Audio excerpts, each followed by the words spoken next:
Good evening, viewers. It is News Hour by our clock, and here are our top stories.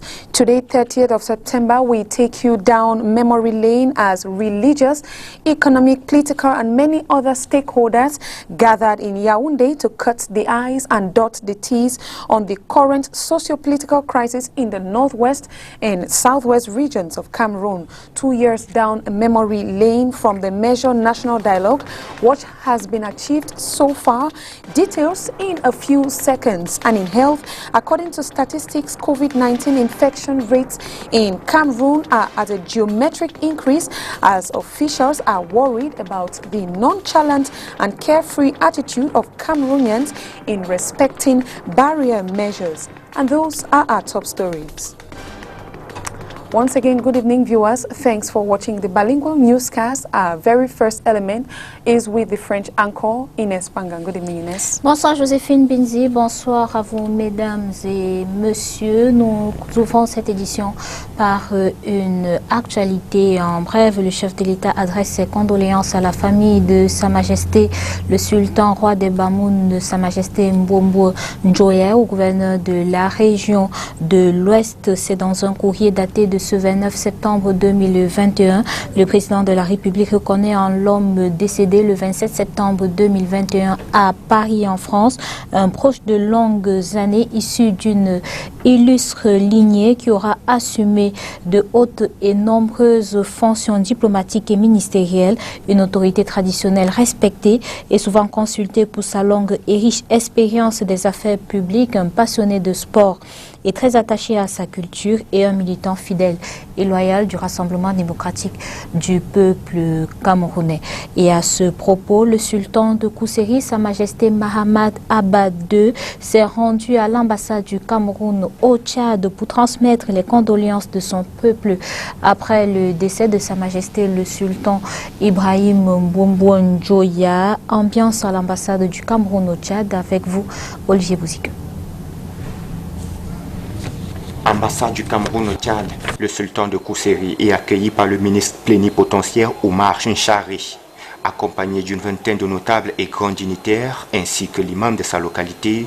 Sa Majesté Mahamad Abad II est venu transmettre ses condoléances et ceux de son peuple au peuple Bamoun suite au décès lundi dernier du sultan Ibrahim Mbombo Njoya, avec qui il entretenait une vieille et excellente relation fraternelle. Ce décès, je dirais que ne concerne pas aujourd'hui seulement les Bamoun.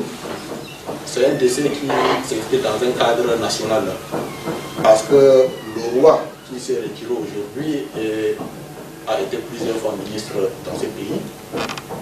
Il est parti aujourd'hui non seulement en tant que sultan, mais aussi en tant que sénateur de la République.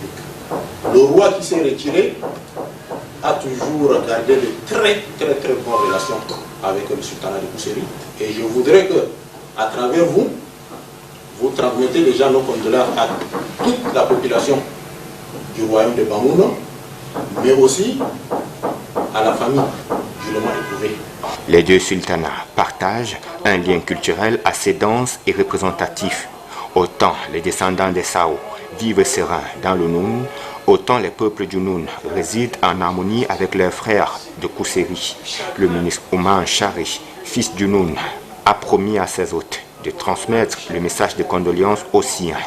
Nous sommes donc très marqués par votre venue ici à Djamena pour symboliser les liens solides qu'il y a entre le peuple de Kousséri et le peuple Bamoun. Il y a, Majesté, une très forte communauté Bamoun à Kousséri que vous encadrez comme vos propres enfants et qui m'ont fait le témoignage de ce qu'ils vivent à Kousséri comme s'ils étaient chez eux. C'est un moment de commémoration, c'est un moment de prière parce que le Cameroun a perdu un grand homme. Âgé de 84 ans, le sultan Ibrahim Mbombo Njoya est décédé dans un hôpital parisien où il avait été évacué en urgence. We still bring to you sad news. This time around, we go over to the southwest region where the Secretary General at the Governor's Office, Dr. Muhammadu Bashir, is no more. He is said to have died in a health facility today in Douala after suffering from a brief ailment. Details with Catherine Kone. Muhammadu Bashir, the Secretary General at the Southwest Governor's Office, is no more. He died today, Thursday, September 30, 2021, at a hospital facility in the city of Douala. All of us learn of passing away of the Secretary General this morning. It is a pathetic situation, a very sad situation, because he was administrative machinery of my services. He was coordinating all the regional services. He was young, dynamic, civil servant with a bright future. So it's a real catastrophe. He's disappearing like that, like a job. Upon hearing the sad news, authorities in Buea stormed the governor's office in shock of his sudden demise. Totally devastated. We worked together the entire last week, receiving the Prime Minister, His Excellency Chief John Gute. In fact, the last call I received from the late Inspector General was Monday evening, Monday night. He called to congratulate me following my re-election as section president and wish me well, and he said we'll see during the week. He was a fine gentleman, academically sound, administratively up to date, and he was somebody who knew how to keep people together and he knew how to keep relations. We are very, very devastated as a community, as an individual. As I said, my last chat with him was Monday night when he called me and said we'll see during the week. We can only pray the good Lord to grant his gentle soul internal rest, and his family take heart. Muhammadu Bashir was born on October 7, 1976 from the Far North region and started work on October 27, 2011 in Kumbo, where he served as First Assistant SDO. He was later appointed on July 3, 2017 to September 2018 as Inspector General at the Southwest Governor's Office. He leaves behind 2 children and a wife. Has been described as a peace-loving person as Catherine Kone gathers the reactions of his colleagues. Well, it was, I think, the most shocking news I've got this year, because we were together a few days back during the PM's visit, and he was active, boosting with a lot of energy. So when the news came this morning, it got to me like a bomb. And he was a very nice person, good collaborator, hardworking, always at the service of the people. It's a great loss. I spoke with him 2 days ago, and just to get up this morning and just to say that he's dead. He has not been the best. He has not been the best. This is... In fact, the vacuum is too vast, and we don't know whether we'll ever have a regional boss like him, second in command like him. He receives everybody at any time. He receives everybody at any time. Shocker to all of us. It's very sad news for us. We got up this morning with this, and honestly, we are very devastated. Very, very devastated, and we don't know how to feel this guy. He was a brother, he was somebody who loved you. Even if you offend him, he will not retaliate. He will instead correct you with jokes. And he never gets angry. He was so loving. He was so loved by everybody. The population you see here this morning testified for itself who he was. He was a good brother. He was a pillar. He was somebody who was well versed in everything. And in fact, it's a great loss. Yeah, as you can see from all appearances, we are all devastated by the death of our Secretary General, a humble personality who was with us not long ago on Friday and Monday. And so when we got the information this morning that he had died, it is heart-wrenching. We are all Dialogue national, 2 ans après, où en est-on après les assises de Yaoundé? Des annonces avaient été prises. Quelles en ont été les réalisations? Le bilan dans ce reportage que signalait la reine Ganzu. Il y a 2 ans exactement se tenait à Yaoundé le grand dialogue national. Convoqué par le président Paul Biya face à la pression de l'opposition camerounaise, des ONG et de la communauté internationale, la grande assise avait pour objectif de mettre un terme au conflit dans les régions du nord-ouest et du sud-ouest Cameroun. Au sorti de là, des recommandations saluées en le temps avaient été faites. Entre autres, la reconstruction des 2 régions détruites par la guerre, le cessez-le-feu entre l'armée et les sécessionnistes, la réinsertion de ceux qui avaient choisi de déposer les armes. Des résolutions englobées dans la réaffirmation du principe de la décentralisation et l'octroi d'un statut spécial aux 2 régions anglophones.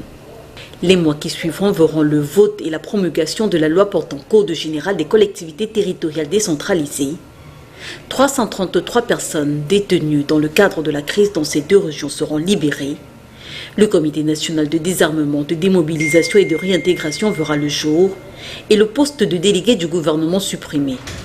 Des élections régionales seront organisées dans les 10 régions du Cameroun et des conseils régionaux mis sur pied. Si les résolutions adoptées au sorti de ces assises avaient eu le mérite à ce moment d'apaiser un tant soit peu la communauté internationale et les critiques de l'opposition contre le régime de Yaoundé, il faut dire 2 années plus tard que la situation dans les 2 régions anglophones n'est toujours pas des plus reluisantes. Les combats se poursuivent avec un armement désormais hautement sophistiqué des séparatistes. Un changement de paradigme qui ne laisse pas les autorités de marbre. Ce qui pousse la classe politique à s'interroger sur la pertinence des mesures adoptées en 2019 et l'absence des principaux leaders sécessionnistes à ces assises. La situation aurait-elle été différente aujourd'hui si le grand dialogue national s'était fait avec ces acteurs majeurs de la crise? The alarming increase in COVID-19 cases is yet to awaken the consciousness of Cameroonians in respecting barrier measures. Our reporter Oni Ladonet went downtown to find out what inhabitants are doing about this alarming rate in COVID-19.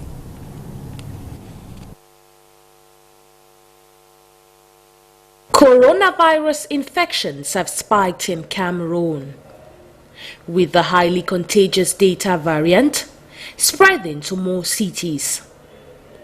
In a note dated August 10, 2021, the health minister affirmed 14 cases of the Delta variant were detected between May and July 2021 in the cities of Douala and Yaoundé.